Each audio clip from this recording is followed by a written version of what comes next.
Assalamualaikum penonton setia. Bagaimana kabar kalian? Baik-baik saja kan?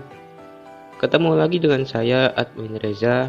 Hari ini saya akan membahas sebuah film dengan judul Searching tahun 2018. Film ini mengisahkan hubungan antara ayah dan putrinya yang hidup berdua. Namun suatu ketika terjadi insiden di mana si anak ini menghilang tanpa sebab.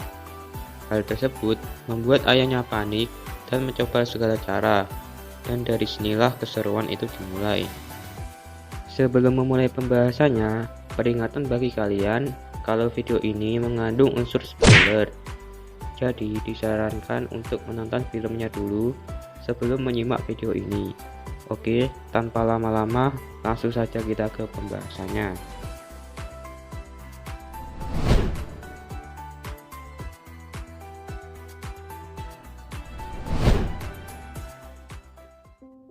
Film ini diawali dengan ditampilkannya layar laptop yang sedang membuat akun baru dengan nama Margot.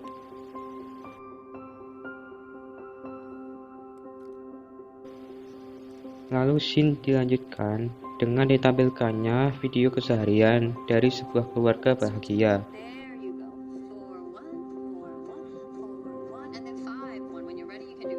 Hingga kenangan dari sang ibu sebelum meninggal.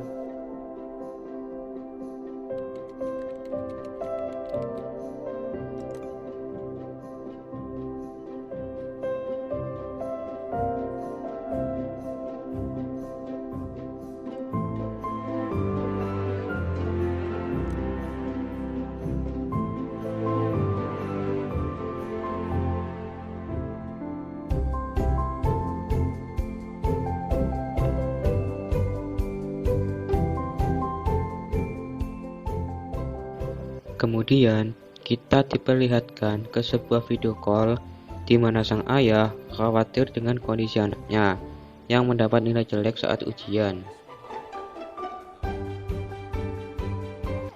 Sedikit penjelasan, jadi sepanjang video durasi filmnya, kalian hanya melihat para pemeran utama dan pemeran lainnya melalui media seperti layar laptop, ponsel, televisi, dan dunia cyber lainnya. Oh iya, sedikit penjelasan lagi, si ayah ini bernama David Kim dan putrinya bernama Margot. Dan di video call tersebut, putrinya ini sedang berada di rumah temannya karena kerja kelompok sepanjang malam. Seketika, waktu tengah malam, saat si ayah ini sedang tidur, dia mendapat sebuah panggilan dari putrinya berkali-kali, namun tidak ada respon. Dan dari sinilah semuanya berawal.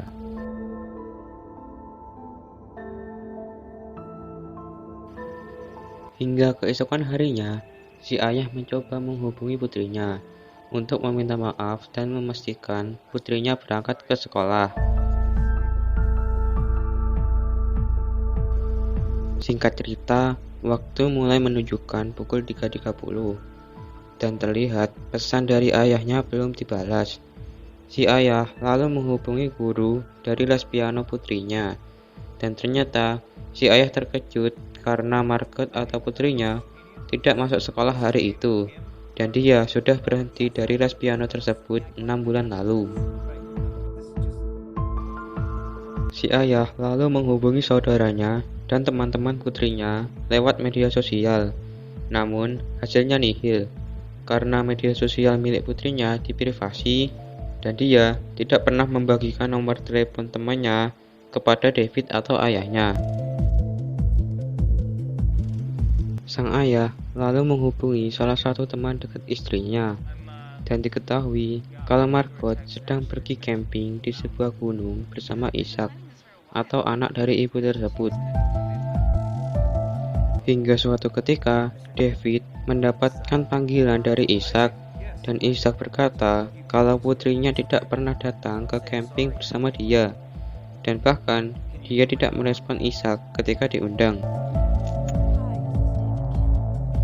David yang mulai panik segera memanggil 911 untuk menangani kasus putrinya tersebut, dan tak lama dia mendapatkan panggilan dari seorang detektif bernama Rosemary Fick.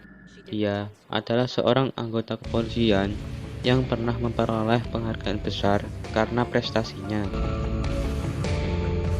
Singkat cerita, setelah David memberitahu semua buktinya kepada sang detektif karena dirinya tidak mau tinggal diam, dia mulai mencari petunjuk lain ke media sosial putrinya. Berbagai cara pun dilakukan, dan akhirnya setelah menghubungi satu persatu temannya Margot tentang terakhir mereka bertemu, ayahnya pun kembali dikejutkan setelah mengetahui kalau putrinya ternyata seorang penyendiri dan tidak mempunyai teman satupun di sekolahnya.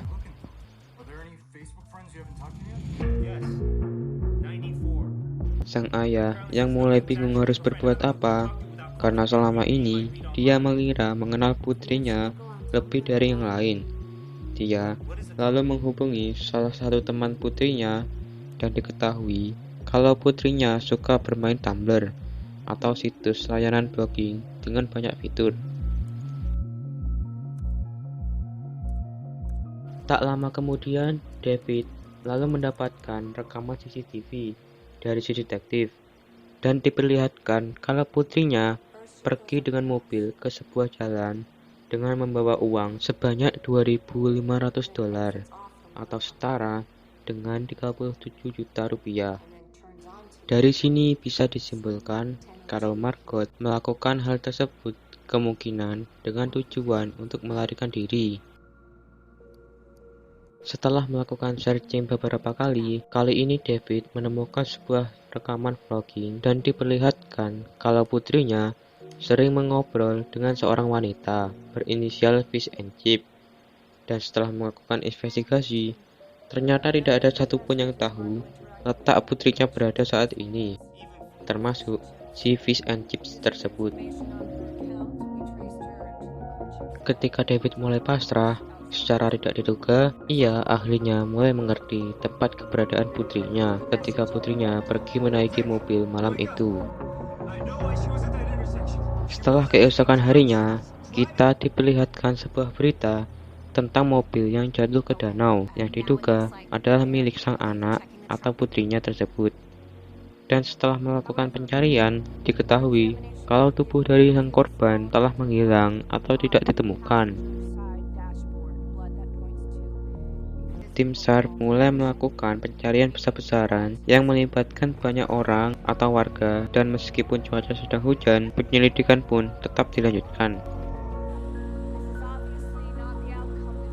David, yang kepalanya sudah kehabisan ide, mulai seenaknya menuduh orang-orang yang diduga menculik putrinya tersebut. Hal tersebut membuat si detektif marah dan menyuruhnya untuk tidak melakukan apa-apa selain menunggu kabar darinya. Singkat cerita, setelah David melihat-lihat foto TKP, dia menemukan bukti sebuah baju dan pesan yang mencurigakan dari saudaranya saat sebelum putrinya menghilang. Hal tersebut membuat David marah, lalu segera pergi untuk menghajar saudaranya. Namun, setelah melakukan berbagai cara untuk membuat saudaranya mengakui, tiba-tiba dia mendapat sebuah kabar kalau pelakunya sudah ditemukan, namun dalam keadaan sudah tewas karena bunuh diri. Hal tersebut dibuktikan dengan sebuah video pernyataan kalau dirinya lah yang telah membunuh si wanita tersebut. Lalu, mayatnya dia buang ke suatu tempat yang tidak diketahui. Berita tersebut langsung viral dan membuat sang ayah berat hati untuk merelakan kepergian putrinya. Ia pun mulai pasrah dan mendedikasikan foto-foto kenangan bersama putrinya ke sebuah forum. Namun, secara tidak diduga, dia melihat sebuah foto pemilik forum tersebut ternyata mirip dengan foto profil dari teman streaming putrinya yang bernama Fish and Chips. Sang ayah lalu menelepon pemilik dari forum tersebut dan diketahui kalau pemilik akun dari Fish and Chips tersebut ternyata milik orang lain atau akun palsu. David, yang telah mengetahui informasi tersebut, segera menghubungi kepolisian untuk memanggil sang detektif. Namun, ketika dia sedang berbincang dengan sang operator, diketahui kalau ternyata sang detektif dulu pernah mendirikan sebuah klinik rehabilitasi bersama para mantan narapidana. Dan ketika melihat foto dari mantan napi tersebut, ternyata ada salah satu mantan napi tersebut yang mukanya mirip dengan si pelaku yang diduga telah membunuh putrinya. David yang terkejut dan bingung harus berbuat apa, langsung menghubungi kepolisian setempat untuk menangkap sang detektif yang sedang berada di pemakaman putrinya.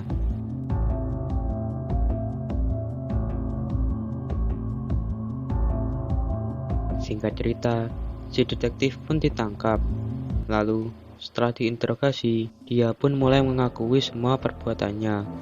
Hal tersebut dilakukannya untuk maksud melindungi putranya yang bernama Robert, yang tidak sengaja mendorong seorang wanita atau Margot ke sebuah jurang. Sedikit penjelasan, si Robert ini adalah pemilik asli akun Fish and Chips yang suka mengobrol dengan Margot di live streamingnya.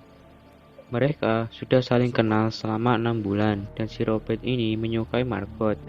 Hingga suatu ketika, Robert mencoba berbuat iseng dengan bercanda kalau dia sedang butuh uang untuk biaya operasi ortunya yang sakit kanker. Margot yang polos dengan ikhlas menginfakkan tabungannya yang berjumlah $2.500 pada Robert.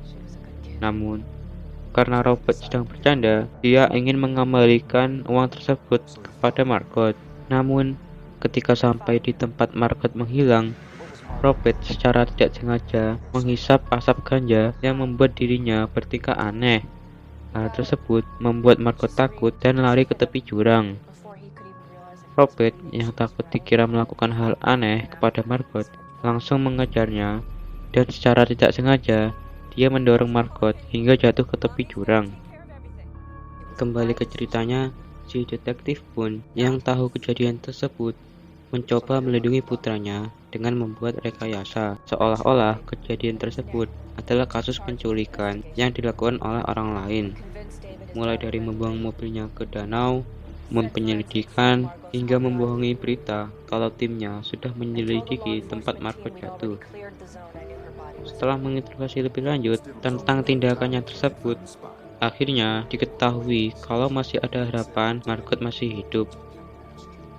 Setelah mengetahui hal tersebut, tim SAR pun kembali dikerahkan dalam operasi penyelamatan wanita remaja bernama Margot yang beberapa jam lalu dikabarkan sudah meninggal. Kemudian scene berpindah ke sebuah percakapan antara dua orang lewat media sosial, dan akhirnya diperlihatkan kalau percakapan tersebut adalah David sang ayah bersama Margot putrinya yang berakhir bahagia, dan film pun berakhir. Bagaimana menurut kalian?